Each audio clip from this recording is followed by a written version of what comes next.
मी आराम कर, हां मग मी येतो. हां हा?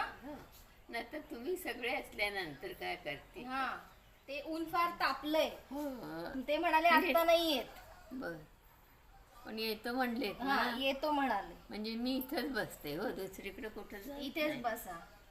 उन्हात तिरीमिरी होईल, इतकं कडक ऊन आहे. हो हो बघा मी धान्य वाळत घातलंय की नाही बाहेर हो. उन्हाचं. है ना? तुम्ही कुठे चालला? समजलं ना त्यांना. कुठे हा, चालला? समजलं. घरी दुसरं कुठं जाणार.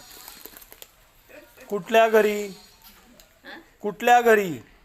आमच्या आईच्या घरी हो आई. हो का? माहेर इथंच आहे आमचं. अच्छा. आम्हाला भाऊ नाही आहे, दोघी बहिणीच आहे आम्ही. मी लहान आणि मोठी आहे ती पुण्याला असते. आम्ही दोघी, ती कायम पुण्याला आणि आम्ही इथे. आणि सर इथलेच ना, म्हणजे सरांना कळालंय ना, येतो म्हटले ना. असं करायचं का? हा, विश्वास